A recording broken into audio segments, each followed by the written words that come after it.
بسم الله الرحمن الرحيم. الحمد لله رب العالمين، وصلى الله وسلم على سيدنا محمد وعلى آله وصحبه ومن اهتدى بهديه وسار على نهجه إلى يوم الدين. اللهم علمنا ما ينفعنا وانفعنا بما علمتنا. وشويستان وآزيزان، السلام عليكم ورحمة الله وبركاته. بردوامين لا دريجة بيدان لا رون كردنوو لا شرح كردني كتابي متن أبي شجاع كبفتح القريب مشهورة. لدريجي وأنا كان من دا جيشين بكتابي الصيد والذبائح.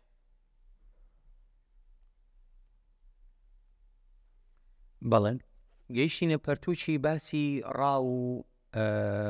أو بابتانا أكاتن مسلي كشتارو كشتنوي آجلو بالندو أواني كوابي وندارن بو بابتوا. بابەتێک کە بەڕاستی گرینگە لەبەرەوەی ئەگەرچی ئێستا خەڵک بەرەو مەدەنیەت و شارستانێتی چووە، بەڵام لە زۆر شوێن ئێستا ژیان لەسەر مەسلەی ڕاو و شکار و ئەو بابەتانەیە کە چۆن نێسیر دەکوژێت و چۆن چ حەڵاڵە لە ڕوانگەی ئیسلامیەوە چ حەرامە و لە ژیانی ئێستای شارستانێتیشدا مەسلەی کوشتنەوە هەر بابەتێکە بەردەوامە تا ژیان بەردەوام بێتن. بۆیە ئەو بابەتە لە ئیسلامدا گرنگی پێدراوە. جا بێگومانین یعنی هەموو شتێک لە ئیسلامدا جێگای گرنگی پێدام بووە، هیچ شتێک نییە ینی جزئیات نەک کولیات کە لە ئیسلامدا تیشی نەخرابێتە سەر و لە ڕوانگەی قورئان و حەدیثەوە یاخود لە لایەن زانایانەوە کەوا باس نەکرابێتە. ئەو زانا بەڕێزە فەرمێ وما قدر على ذكاته فذكاته في حلقه ولبته. ئەو گیانەوەرەی کەوا دەکرێت بکوژرێتەوە کە شەرح کە لە ڕوانگەی شەریعەتەوە حەڵاڵە بکوژرێتەوە و کە کوشتنەوەی ڕێگە پێدراوە، دەفەرمێ کوشتنەوەی ذەکات واتە کوشتنەوە بەذا بڵێن بەذال بڵێن بەذال فذەکاته في حلقه ولبته. کوشتنەوەی لە گەردەنیتی لە لای سەرەوە یان لە خوارەوە، خۆی لە گەردەنی گرەیەک هەیە ینی چی پێ دەڵێن بەرزاییەک هەیە لە گەردەنی، جا چ لە سەرەوەی بەرزاییەکە بێت چ لە خوارەوە بێتن. حەلق بەرەو سەرەوە لە بە لە خوارێ، ینی ئەسفەل العنق یان ئەعلى العنق، ئەوە گەردەن کە بڵێن لە ملی هەر گیانەوەرێک. ومن لم يقدر عفوا وما لم يقدر على ذكاته فذكاته عقره حيث قدر عليه. كو ئاسان کاریەکە قەناعەتمایە زۆرێکمان لەوانەیە هەندێک یعنی بابەت هەیە ئاشنایەتیمان پێ نەبیتن کە ئاسانکاریەکە شەرع لە بۆمان دەکاتن. تەبەن حەدیثی لەسەرە پێغەمبەری خوا صلی الله علیه و سلم ڕێی پێداوە. ئەفەرمێت ئەگەر گیانەوەرێک نەتواندرا بکوژێتەوە، بە نمونە شتێکی کێوی نەتەتوانی دەستەمۆ نابوو، یاخود شتێک لەو ئاژەڵانەی کە زۆر جار وێ جوانەگا و شتیوە وەک بڵێ شێتەبی، ینی توانای مرۆڤەکان نییە کە بەسەریدا زاڵ بن، حەبل و شتووە ناتوانی تێ بکەی، یاخود لە ناو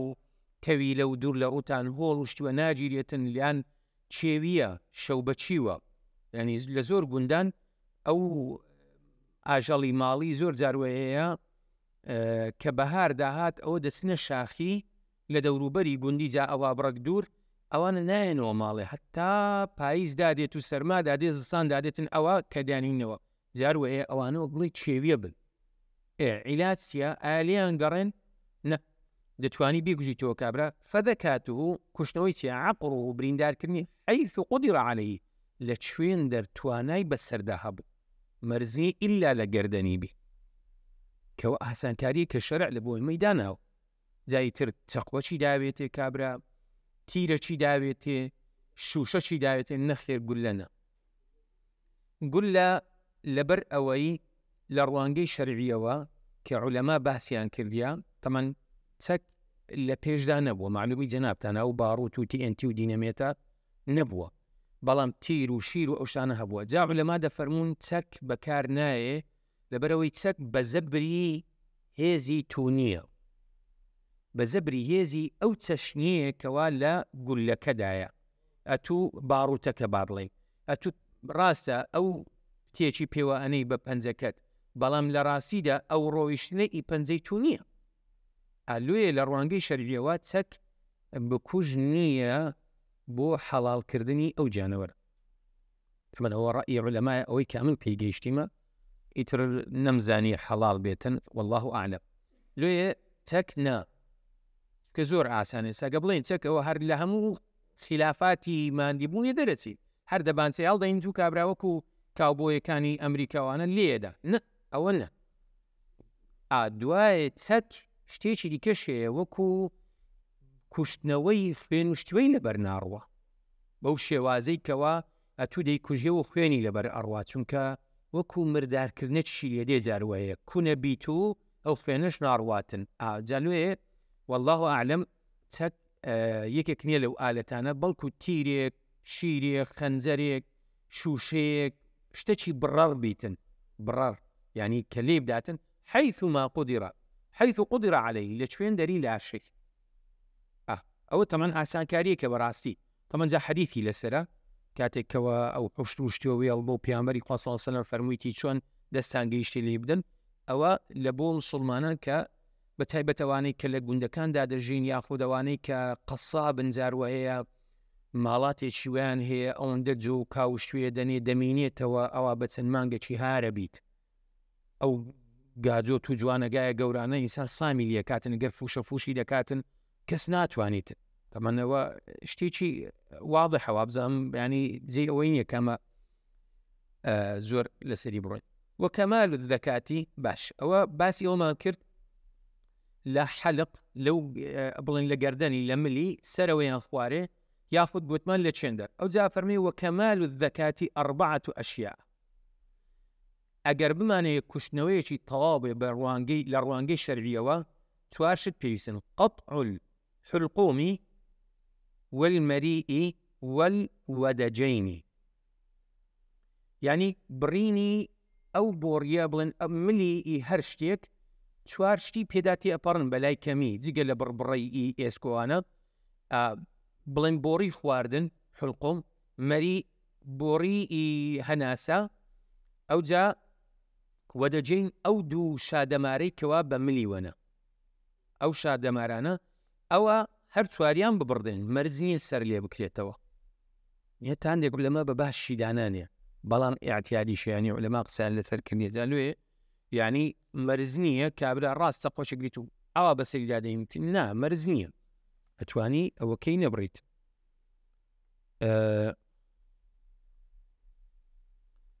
گوتمان حلقوم و مەریء و وەدەجین، وەنیە حلقوم ئەوە بۆڕی هەناسە، مەری کە سورێتشی پێڵەن وەنیە بە کوردی ئەوەی بۆڕی خواردن لەگەڵ وەدەجین. والمجزئ منها شەیئان، ئەوەی کەوا کوشتنەوەکە بە جائیزدا ئەنێتن چەند لەو چوارانە پێویستن: قەطع الحلقوم والمەریء، بڕینی بۆڕی هەناسە و خواردن، بەو دوانە ئیشەکە پێک دێتن و ئەو گرێی لە گەردەنیە کەمەک لەگەڵ سەرەکەی بڕواتن، یعنی نەکەویتە ژێر لەگەڵ جەستەکەی نەڕواتن. گرێکێ ئەوانەی کە قەسابی و کوشتنەوەیان کردی دەزانن ئەوەی کەوا بڕک شەهامەتی کوشتنەوەی تێدابی چکە هەیە دەترسی ئەی نابیتن نابی یان نازانەکە دوور لە ڕووتان چکە لۆ پیاوە نابیتن لەو شتێەوە خوای گەورە فەرێ جیهاد کە نەدی کو دەتوانی وەنیە هەیە هەتا ئێستا کە هەر ینی نەوعەنما یان بەزەیی زۆرە نازنیە بەزەی زۆرە تاوان ئەو شتانەش نابیتن. خوای گەورە شتێکی حەڵالکردنی ڕێ پێداوە ئەتوو لە خوای گەورە بەڕەحمترنی ئەو نازوو گۆزەی ناوێتن. خوای گەورە چی حەڵال کردی ئەوی بکەوتەوە. جا ئەفەرمێت ئەوە دەربارەی کوشتنەوە. ئەو جا دێتن باسی ئیستیا دەکاتن ڕاو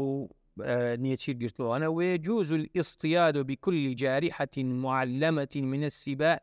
من السباع ومن جوارح الطير. کەوەش بەڕاستی دووبارە ڕێپێدانێکە لە ڕوانگەی شەریعەوە کە هەساکاریەکی زۆرە. ئەفەرمێت دروستە ڕاو بکرێ بە هەموو بڵێن دڕندەیەک یاخود بڕندەیەک یان شتێکی وا کە بڵێن لە ڕوانگەی شەرعیەوە فێر کرابێ جایسا باسی فێرکردنەکەین کە معلم بێ کە نەسی ئاەتی لەسرە لە چ گیانەوەر بێتن کە ئاژەڵ بێتنی بە پێیان دەڕواتن یان ومن الجوارح الطير یان ئەوانەی کە دەفڕن جار لە معلمی سیبا حتا بڵێن پڵینگ و تاژی و سەگ و هەموو ئەوانە دروستن ئەگەر فێر بکرێن ڕاویان پێ بکرێت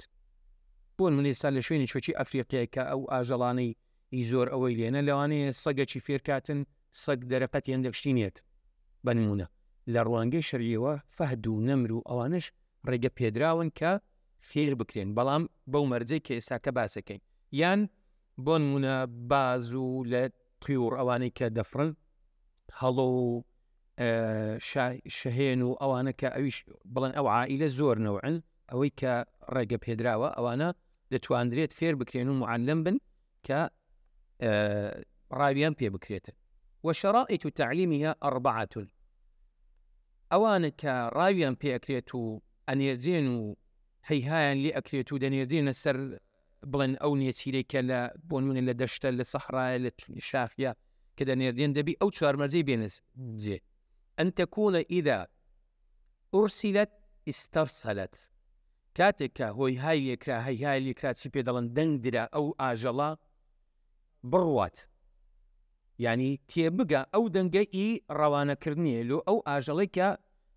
قەرارە ڕاو بکرێ وئیدا زوجرت انزجرت کاتێک کەوا پێی گوترا ڕابوەستە جا بۆ نمونە چ زمانێک ئەوانەی کە ڕاوچین ئەوانەی کە شوانن ئەوانەی کە گاوانن عادەتەن زمانی تایبەتی خوان هەیە لەگەڵ ئاژەڵەکان پێی ئەدوێن ئیتر کە پێی گوترا ڕابوەستێتن ئەبەو شێوازەی فێر بکرێتن وإذا قتلت شيئا لم تأكل منه كاتێک کەوا لم تأكل منه کاتێک کەوا شتێکی کوشت کە چوو ئەو نیەتیرە ئەو بڵێن ئاژەڵی کە ڕاوی کرد لێی نەخواتن وأن يتكرر ذلك منها وأوش تنزارك دوباره ببيتو لوي فعلا دڵنیا بێ کابرای ڕاوچی کە ئەو جانەوەری کە بەکاری دێنێت تاژیە سەگە وەکو گوتمان ئیتر باڵندەکانن لێی دووبارە و بێتەوە کە فعلا فێرە ڕاو بووە تەمان ئەوان ئێستامە و قساناکەینەوە زۆریان خۆشەوێتن یعنی جاروە هەیە کە نێچیرەکەی بە ڕوانگەی شەرعیش گرتێ دەیدەنێ لۆی کە فعلا تێر و پڕ بێتن و یعنی ئەوانە گۆشتخۆرن یعنی وەکو تەژێعکردنێک لە ئەو شتێک کە لە بەردەستیاندایە فإن عدمت إحدى الشرائط لم يحل ئەگەر هاتوویەکێک لەو مەرجانێک کە گوتمان هۆی هالیەکردن و ناردن و ڕاوەستاندن و ئەو شتەی خوارد و ئەوانە ینی ئەو مەرجانە نەهاتە جێ حەڵاڵ بێ ما ئەخەدەته ئەوەی کە گرتیتی إلا أن يدرك حيا فيذكى مەگەر بە زیندوێتی بیگاتێ ڕاوچێکە بەخۆی بیگوژێتەوە یعنی ئەو چوو لە باڵێکی هێنا دەرێت چەپەڵۆکی بەسەردادا کەروێشکێکی کچکۆکە گەر سەگەکی معلم بی ڕەوانەی کاتن کەروێشک بەرەقەتی ئەوەی نایەتن چەپەڵۆکی لێدا و ئەوەی کردەویست کە ئەنەما بیخواتن ئەو بە زیندی گەیشتێ کوشتێەوە ئیتر ئەوە حەڵاڵە بێ ئەو جا فەرمێت دێتە سەربابەتێکی کە فەرمێ وتەجوز الزەکات بكل ما يجرح إلا بالسن والظفر دروستە کوشتنەوە گوتمان دەکات بەمانای کوشتەوە دێ بەدالی بە هەموو شتێک کەوا بڕەڕا کە بریندارێکا و دەبڕێتن تەنها بە چ نەبێتن بە ددان و بە نینۆک نەبێتن دیارە کاتی خۆش ئەو جۆرە نینۆکە درێژە هەبووینە تەمان وەکو ئێستا نەبووە ئەو ئێستا لە جوانی دێڵەوە نییە مەجموعەک با بڵێن سڵفەک هەیە بەداخۆیانی لە جنسی مەش چاو لە جنسی دیکاکە ئەوە جێگای داخ ئەوە دامان ناوان بە فەقیر حاڵی چوینە بەس پیا و نینە و درێژکردنی شتێکی زۆر کوجا مەرحەبە بەڕاستی ناشیرن ئاجا بە نینۆک و بە دانان دروست نییە ینی کابرا ڕاست لەیەکە توێشکەیە کە بیگریت و ڕاست سەری لیاپەنیتن ئەوە ئەو شتانە ناڵم لە ناو ڕاوچی ئەوانە شتێکی واریدە یان هەموو جارێ دەیانگۆ سەریانی هەڵقان بسم الله لە نیەتی تیر و چەقو گوێتان لێ نەبووە؟ ئەوە زۆرە کرا جا ڕەشوێڵەیانە گێر چۆلەکەیانە گێر ینی ئەو شتانە باو بن ئەوە لا ئەجووز لە ڕوانگەی شەرعیەوە دروست نییە بەس لۆ منداڵان هەموو شتێک دروست بوو فەقیرانە نیان نەزانی و کەیفیان بەو شتانە دادا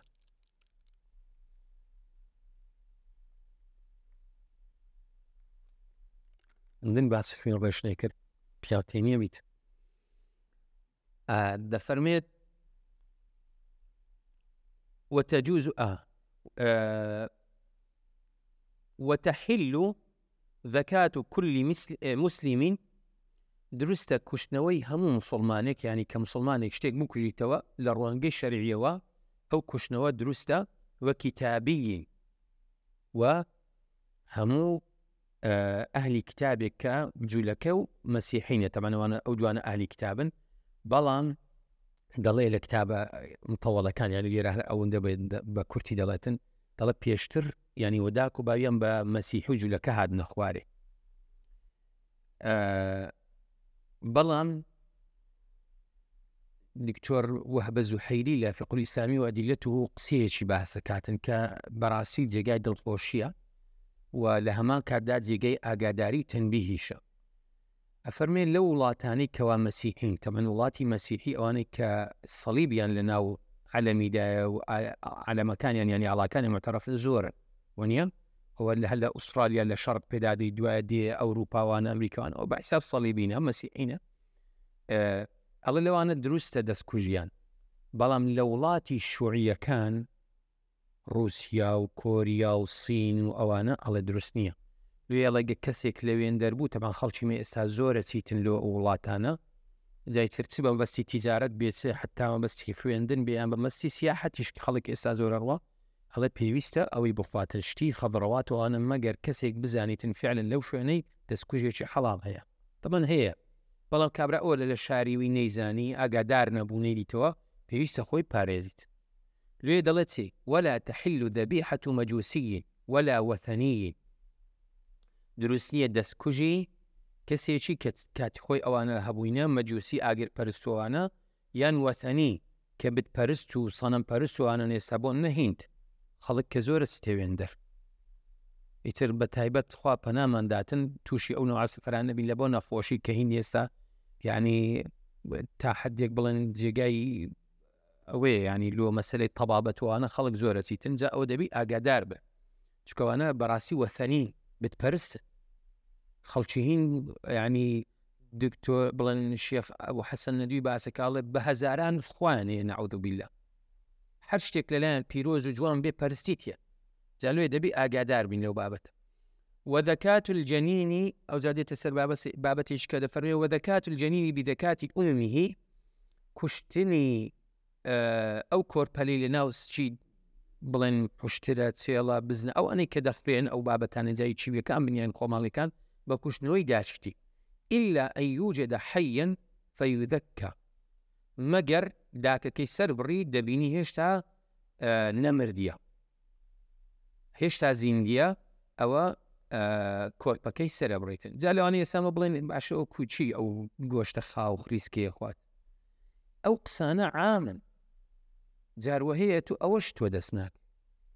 ئافرەتێک هەبوو لە مەنتیقەیمە دەیگۆ نان و دۆمان دەخوارد یعنی ئەوە هەر بە وەکو ئاگاداریە کامە لە وەزعێکی 100 ساڵ پێش ئێستاکان لە کە گرانی یەکەم بە تایبەت بەسەر ئەو خەڵکەی داهاتێ گرانی یەکەم تەمەن شەڕی حەربی عالەمی یەکەم وازان حەربی عالەمی یەکەم پێیان گوتێ گرانی قاتی 100 ساڵ تقریبا پێش ئێستاکە دەڵێ ئافرەتێکمان هەموو لە گوندی دەستی ئەوە لێ هاتبوون ئەو پەنجانەی خوار بوون نان و دۆمان دەخوارد لە گوندێکی منتیقەی سەرێ دەڵێ کە نان و دۆمان دەخوارد دەیگۆ ڕۆڵە بخۆن یا ڕەبی نوێشی گیانوبی هەڵێ مەش پێمان سەیر بوو ینی نان و دۆ تقریبا نان و دۆ لە گوندی هەر شتێکی زۆر سادە بووە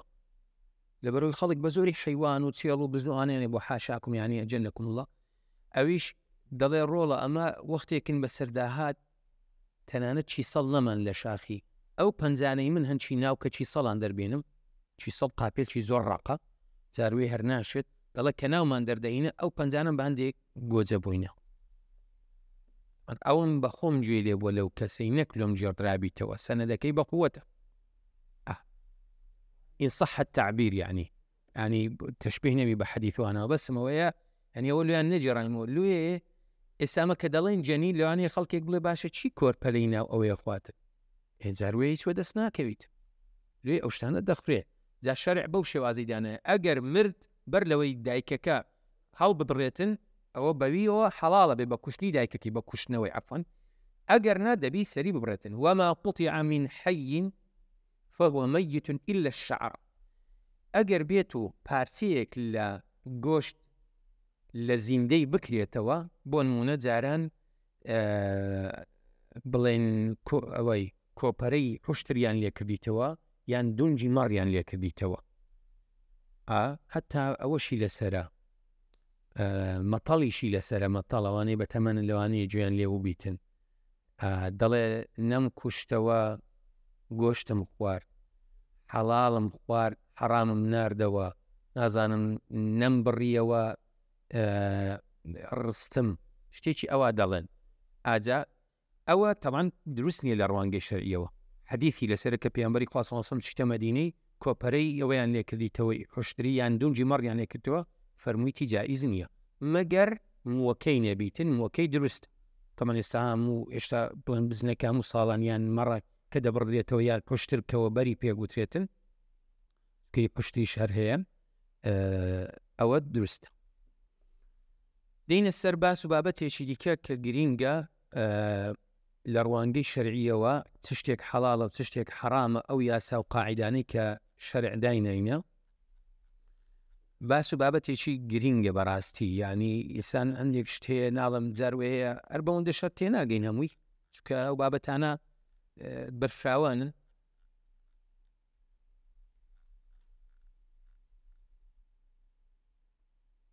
حديثك كإمام أبو داود الترمذي جرايكانوا وإمام حاكمش أفرم ما قطع من البهيمة وهي حية فهي ميتة أجر بارتيك لا أجلك بكريته أجلك زندوبية أو بارتي بمردار بو حساب بو يدرسني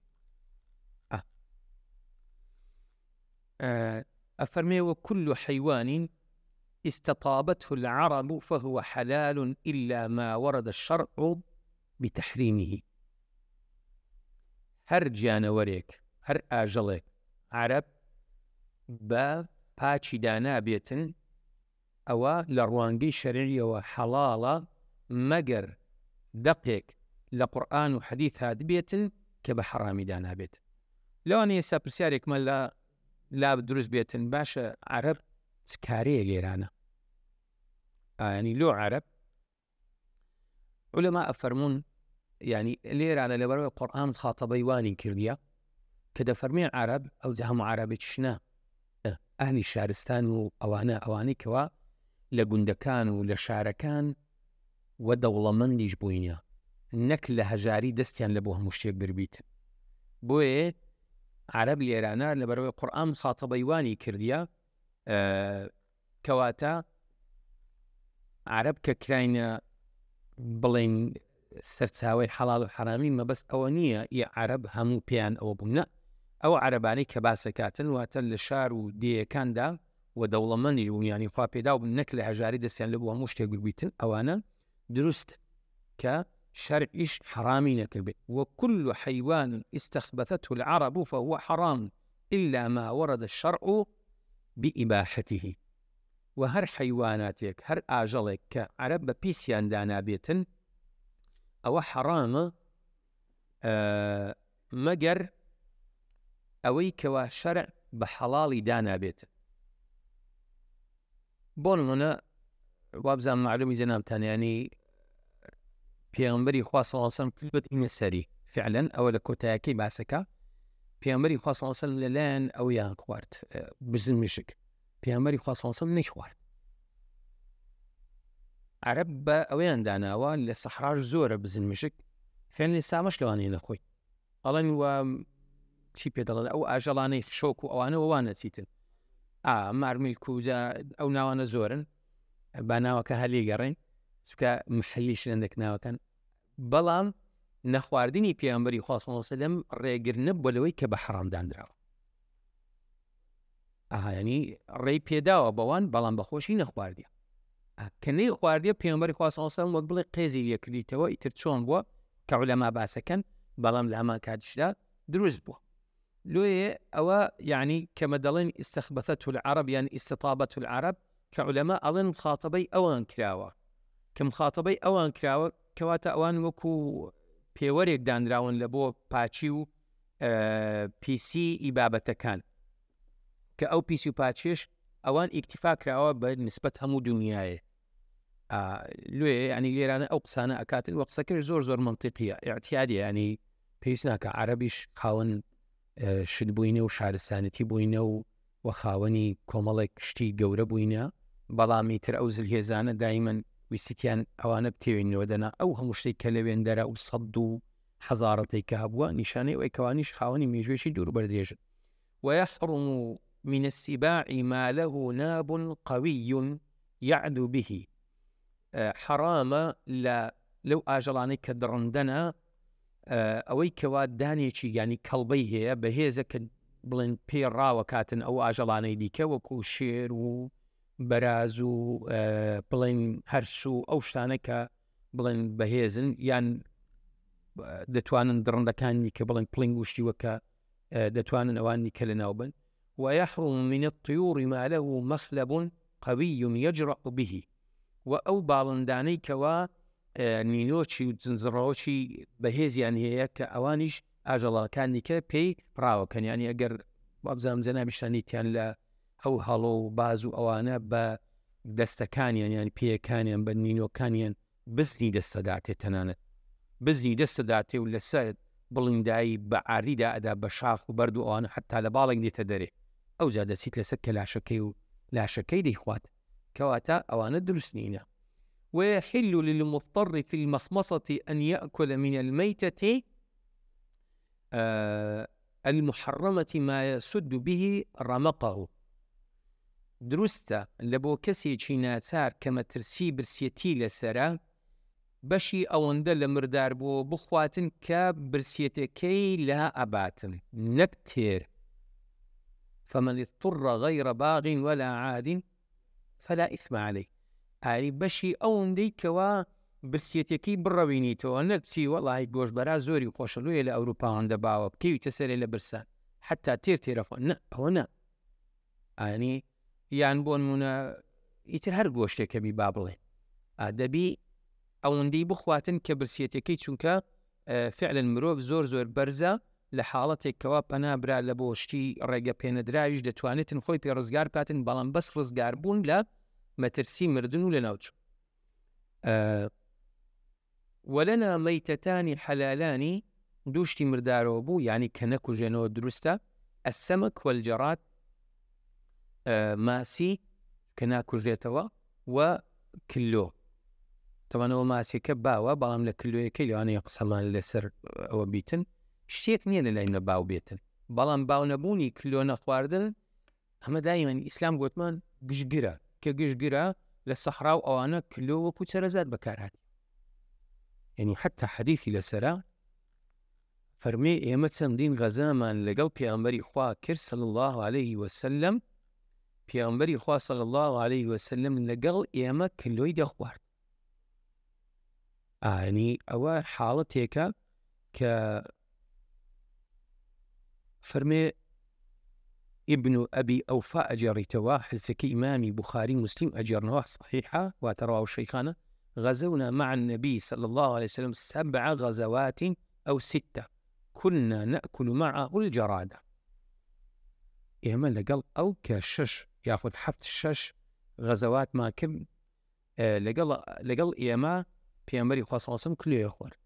أما الشرم ما بيني يعني وحالتك بلام كأتونا يخوي خو شرع لسرد أو ناك أما تسنكس گۆشت ماسی ناخوا،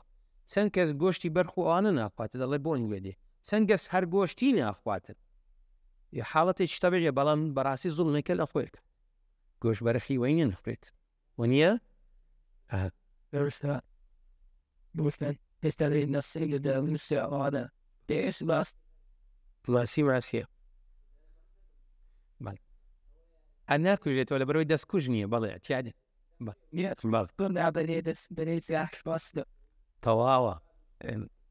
جاء برادر الدنيا دي تيب زانا واني لو أنا اللي خزمت ملاني شربو بيتن بشيان دي لو كوي رزقاك في أمر صلى الله عليه وسلم فرمي هو الطهور ماء الحل ميتته حديثك واردة كان في أمر صلى الله عليه وسلم فرمي ربيانش حلال شيشمان سي برمائي كان لما ذبي شافعي حرام صقاو أوشتاني كهيا صقاو هي بلين أو أجلاني كوالا وشتاني ولا أيداجن برام أو لما ذبي شافعي لما ذهب كان لي كذا الله بالذكاة درست بكشناه ويش درست زعما لير الناس للتفاصيل شنك شرع كدلين قرآن وحديث يعني شرع وشكا يعني أو بابتي كبراسي زور برفراوانه كدلين إسلام ديني شي عالمية دبي رتساوي همو أو كان بكاتب أما باسي بزن مش مالك كبيامبري خواني خواري صلى الله عليه وسلم لا بزنو آنش حزي لراني بيشو بونيا أو بابتانا ماناي أوانية كهنديك شت بلين بيامبري خوا صلى الله عليه وسلم كلي مادام ريب الصحابة داو أوي كفرمو اشتما خوني سابون منا خيل درست ونيا أسب ماي باشا تشي خوارديتي دقمن كرت شيوي ونيا زيبرا درسته طبعا حماري أهليش حتى خيبر ويستريش حتى خيبر دروز بوينه بلام لبروي يستر بدو خالي داتسوا ونيا خالي أوي ونيا بابلين إن صح التعبير أو مشان له بكارين لا أوي لما بيني ماينو كريا ونيا طبعا هو الشرع وكلا جوش كان شاي سولا يقنا من بلام ده بيموش تكون بكيتو يستر بدو كريا داتسوا بلام أسبو ماينو أنا درستن وزيبراش كتشيوية أويش درسته بلام كوا خو أسب بكارده زور جوانيشة جرانيشة فعلا بلام لحالتي وكس بنايلون برديم سكت بوا توبيا كس لي كشتيتوا أو عادتك باولنا وما أنا يوني كدرسني دروستي شو اعتيادي شو براسي من تقريبا 8 سال بيش إسا سفرت شيء أو ما كنت سمالي ماوساش براز قوتي أمان لسسنوري إيران دعوة كربو تن ماوساش براز تدابون معروفا قوتي كبابيان با جواني أسبيلو لي دابون جواني ماينو أوان زورش خوربو لين داريش خواردن وهينا هنوش تكا هبو بيان قودبو أمن ناخو ماوساش برازا معروفا ناوي نادم تكا باشتكارا وبا غامزي منيتوا قوتي لو يام برخ نازم بزن هنا وتسبو كبابيان ليلو ليدا بس اوان ديكا ذهبوا هرنيه زاني زور بتامي قواربو لو دروست شرعا او شتانا كدروس بيتن بلا ما بس لسر سياساتو كا قيزي لي اكيناي خوي بيزت نايتن او توشتيشي ديكي ما قلت ماشتي ديكيش خلقنا اخوات يا خشتر كسك زور كسل تاكو حشتر ما هو كلاو لي ريش دفروش اللي عندك سوبر ماركت انا ساشي بلام وقت شي هلا نزيكا خومان هبو أيقو والله من دعوتهم كي قوشتي بشتي بيتم نازم قردند أزاناك بي والله لقم قوشتي بزنو سيل وشتي واحد إيث فرقيني جاء أفرميت ودماني حلالاني الكبد والطحال دوخ ينيش حلالا زرقو هاترا شي بيالانونيا سبل أمنا علمية كي أوانش كحلالا دينا سر بابت يشيديك سبحان الله نعم القدر بين دوي قربانية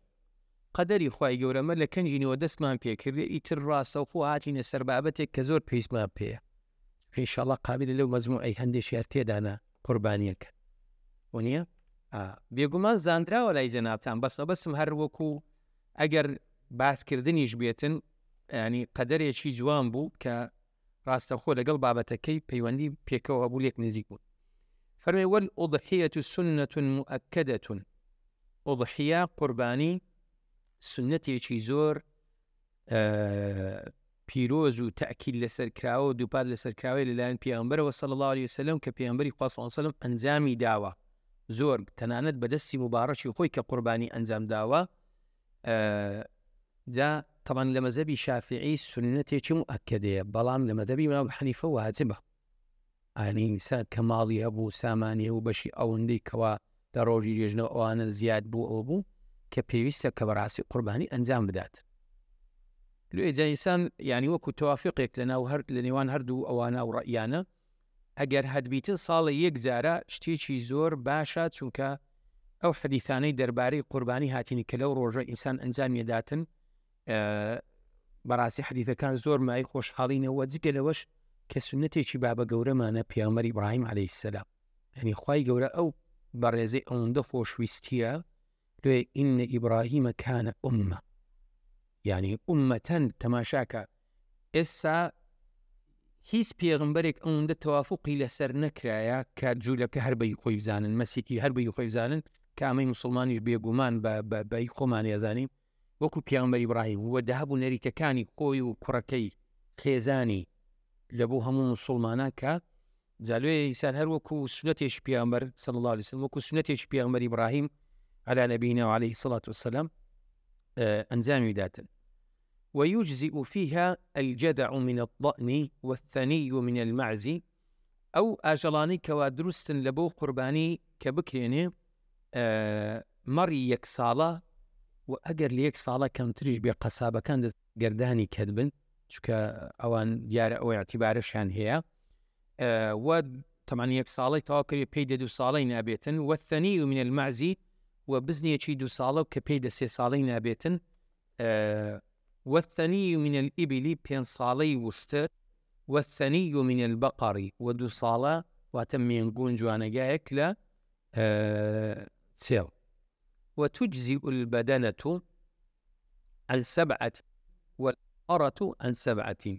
حشتر لبو حفتنا وسيليش ينقاجوت لبو حفتانا واتلبو حفت كسانا بيتن والشاة عن 1 بلن بزن مر لبو يكسن. طبعا لير عن الصالة أنا دوبارة مسلمان خوا توفيق عمداتن هم جاء خلافاتي زيندو أكانوا بزن لبو يجي دبينا بيتو بل رئيس أناني للسرى كبيانبري خاصة أصلا لبو أمتي كذيك بلام بزن لراسي دا بزن مر لبو يكس أجر رئيس عائلة بيكاتي دتواني وكو سنتي كفاية كعلماء فرموتيان لبو تيك رايش سانوادكي بكات أو خلافة جاي أو هم مشتمرين الدروس ودروسني نابي وأبيتو يعني يكتر تاومارك نك بلام رئيس عائلة بكات. 4 لا تجزئ فيها الضحايا 4 زورة آجل نابنا قرباني بقرباني ناشن العوراء البين أو كواتشفيري شي طواو بيتن شو كلا بلن آلي خواردن ولوروشتي ودا أبرتن البين عوروها والعرجاء البين عرجها وأو بزنيك وأندش عليك يعني ناتواني بستنا ولور وأوانو دا أبرتو أو وايك ليك لوري بينفريتن والمريضة البين مرضها وأو بزنيك ويان أو تسيلا أو بشترا أويك أو آجلانيك لبو قربان يبون أو عندنا خوش بيتن كان خوشيكي طواو بهيزي كربيتن والعجفاء التي ذهب مخها من الهزال وأو بزن أو آجليك كجيش بوا طبعا هي ويكرنا أو آجلان بيتن دزانيتن يعني أو بستزمانا وشي أوي أقل أو لا ليفري بولا إذا أرواك أو جيش بوا لتسي كمخي رويشتي لبيهزي ولاوازي ويلي هاتيا طبعا كابرا أقر أوندا فقير حال بيتن لنا أو هم بزنو تسيرو مرانا بيت أوي هالجيريتن داش بيها بيتا سير نبيتن لقى الرازم يعني الرواندا كان زور زار وهي بياوتي بشي ها أجلي كوا خيري تدانا مايلوان بياوتي بويك جاء طبعا قصة وبشتي طريف واردة لما بيني أو خلقانيك أو شتانيان بيني وبالان بالي قرين سيدك غيبة هناك هربون دي. ويجزئ الخصي دروس بكرية قرباني أو آجليك خسيندراي طبعا آجلي نيرد خسيندرية تنزار وهي أو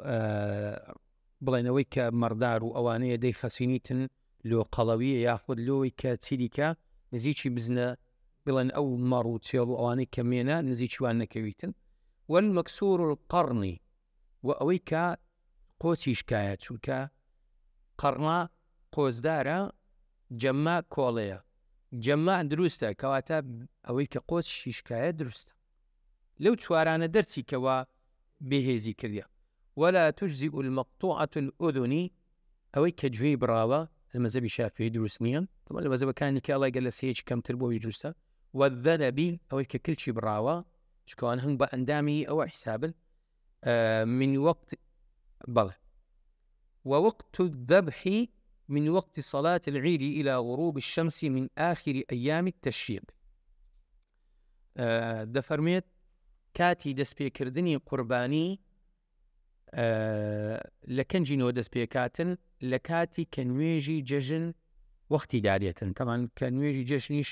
وەختی کە نوێژی چێشتەنگاو دادێتن کە ساڵانە ئەکرێتن جێژنەکان دوو ڕۆژ ڕۆنیە ساڵێت بەڵام جێژنی ئەفەن نوێژی جێژنە وەکو نوێژی چێشتەنگاوە کەواتە ئەو کاتێکەوە بەقەدەر ڕمێک کە لە بەرچاوت خۆر بڵین بوو کاتی قوربانی دەست پێ ئەکاتە و پاشی نوێژێش بیکە باشە إلى غروب الشمس من آخر أيام التشريق تا کۆتا ڕۆژی ئەیام التشريق ئەیام التشريق یەکەم ڕۆژی جەژنی پێ ئەگوتێتن سێ ڕۆژەکان دیکەیتەوە ملحەقی جێژنی قوربانن پێیان ئەیام التشريق حتا کۆتایەکەی تا ڕۆژی کۆتایی دروستە کە قوربانی بکرێتن بەڵام بەڕاستی ئینسان هەتا مەجای هەبیتن لە کاری خێر پەلەیک وا باشە تاخیری نەکە ويستحب عند الذبح 5 أشياء السنة لكاتي كشنوي أو آجلي كوالبو قربانية بينشد التسمية وتني بسم الله الرحمن الرحيم يترندش عند الله الرحمن الرحيم بيسنا كار بسم الله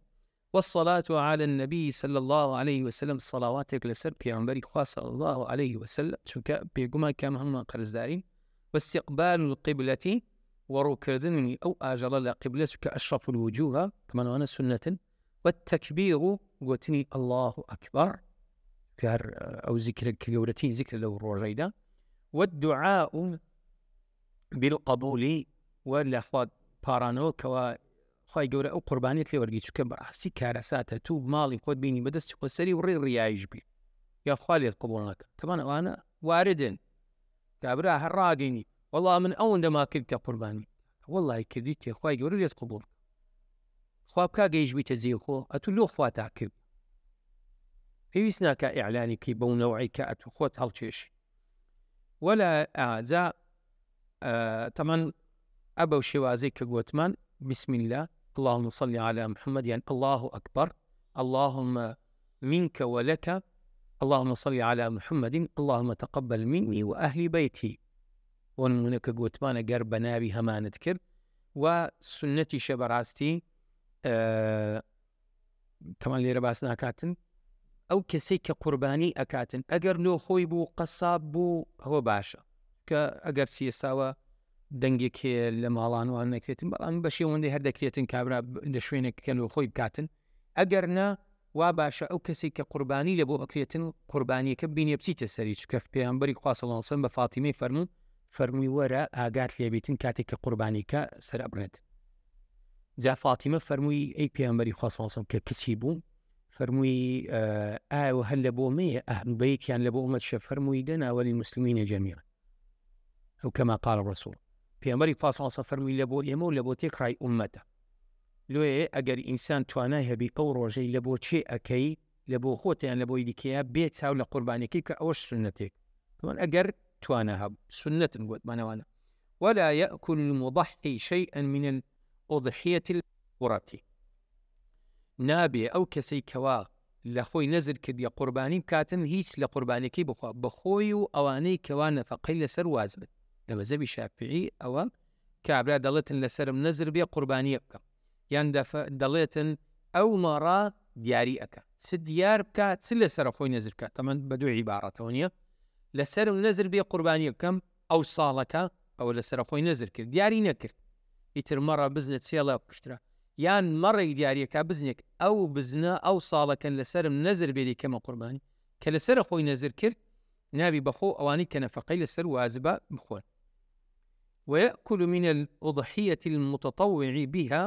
بەڵام لەو قوربانی ساب بۆن منە کابرا لە دڵی دای ئینشاءالله توانامان بوو بڵێن قوربانی ئەکەی لەسەر خۆی وازم نەکردێ نەزی نەکردیە اعتیادیە لی بخواتن بخۆی بە دەوروبەرەکەی ولا يبيع یانێوانی نەفەقەی لەسەر ولا يبيع من الأضحية نابل قرباني كبفروشية ويطعم الفقراء والمساكين ذات فقير وجار ندارك قرباني كي طبعا اگر نزر نبيت ادي بدا تخلشي دولة من دوبا بيداويش يعني واني كهبونه بابت يكمان معوا اويش كهر علماء لقل أضحية هنا لبروي مرزكان تحدي كتيك الله وابنوا كباسي عقيقة واتا هو زبانة كان كردي دا کاتێکەوە فای پەروەردگار منداڵێکی پێدای لە خۆشی ئەو منداڵە شتێکی لە بۆ سەر ببڕێ بە هاتنە دنیای ئەو منداڵە کە بەڕاستی شتێکە سنەتێکی زۆر پیرۆزە کە پێغەمبەری خوا صلی الله علیه وسلم هانی ئومەت دەداتن کە ئینسان ئەو کارە جوانەی بکاتن هەم دڵخۆشیەکە و هەم سنەتێکی جوانیشە یانێت و فعلا پێت وە دیاربی کە خۆشحاڵی بۆ منداڵە و پەیوەستداریشی کردە پێغەمبەری خوا صلی الله علیه وسلم بە يعني پارێزراوی ئەو منداڵە بەو عەقیقەوە چونکە فەرمێن مرتهین يعني ئەو منداڵە وەک بڵێن بەستراوەتەوە الغلام مرتهن بعقيقته يذبح عنه يوم السابع ويسمى ويحلق رأسه أفرميت أو منداڵە بەستراوەتەوە مەڕهونە بەو عەقیقەیە جا علەما دوو تەفسیریان کردیە دەڵێن پارێزراوی ئەو منداڵە لە دنیادا بەستراوەتەوە بەوەی کە عەقیقەی لۆ ئەکاتن کە ئەو باوکە ئەو دایکاری یعنی دڵی لە بەرەبیتەوەش سوێنێکی بۆ بڕێژێتن شتێکی لەوە سەر بڕێیان تکاو نزاکردنی لە بۆ باوک و دایکی لە ڕۆژی قیامەت بەستراوەتەوە بەو عەقیقە لە بۆ کردنی جا فەرمێ لە ڕۆژی هەفتمدا سەر ببڕێتن و ناویشی لێ بنرێتن تەمانەوەش کارەساتە ئێستا بە تایبەت لەو سەردەمەیدا و سەریشی چاک بکرێتن ئەسڵی عەقیقە کە سەرچاکردنە ئەو تووکەی لێ بکرێتەوە قچیا کوڕ و دەبەر زێڕ یان زیو بنرێت و ئەویش پارەکەی بکرێتە سەدەقە لە بۆ هەژار و نەدار و ئەوانە ناو لێنان بوویتە کێشەشی زۆر گەورە ینی ئەوە 9 مانگە ئەو دایکە بەو ئازارەوەیە ناڵینیتن باشە 7 ڕۆژیشی بخە سەرێ سبحان الله و دایک و باوکە بیریان لەوەی نەکرد تۆڵی ناوەچی خۆش لە بۆ منداڵی دابنێ ئەتۆ 9 مانگە و داکە لە پێشن دەسی تو دێت دەزوو ناوەچیدان انتفاق کرد لەگەڵ داچی ئەو منداڵە کە دێتە دنیا لۆی لەو خەمەی دەرچ ئەو سنەتەش بێتە جێ و ئەفەرمێت وهي الذبيحة عن المولود يوم سابعه ئەوە کوشتنەوەی ئاژەڵێکە کە مەرجەکانی قوربانی تێدا هاتبیتە جێ لە ڕۆژی حەوتەم ويذبح عن الغلام شاتان سنەتە لە بۆ کوڕی دوو مەڕ یان دوو بزن سەر ببڕێن تەمەنەگە جوانەکەیەکیش بووە باشتر وعن الجارية شاتون لە بۆ کچیش یەک بزن یان یەک مەڕ و ئەویش دەتوانی بکاتە دوو خوا پێداوە بەڵکو دەیەوێتن زیاتر قەرەباڵت کاتن زیاتر قیلوکە با زۆرتی لۆ بکاتن بەڵام یعنی سنەتەکە ئەو هەیە کە پێغەمبەری خوا صلی الله علیه وسلم ئومەتی تێگەیاندیە ويطعم الفقراء والمساكين و دەیداتە هەژار و نەدارەکان و تەوزیعی ئەکاتن بەو شێوازەی کەوە سنەتیە بەو شێوازە دەینە کۆتایی دەرسی ئەوڕۆ وصلى الله على سيدنا محمد وعلى آله وصحبه أجمعين والسلام عليكم ورحمة الله وبركاته.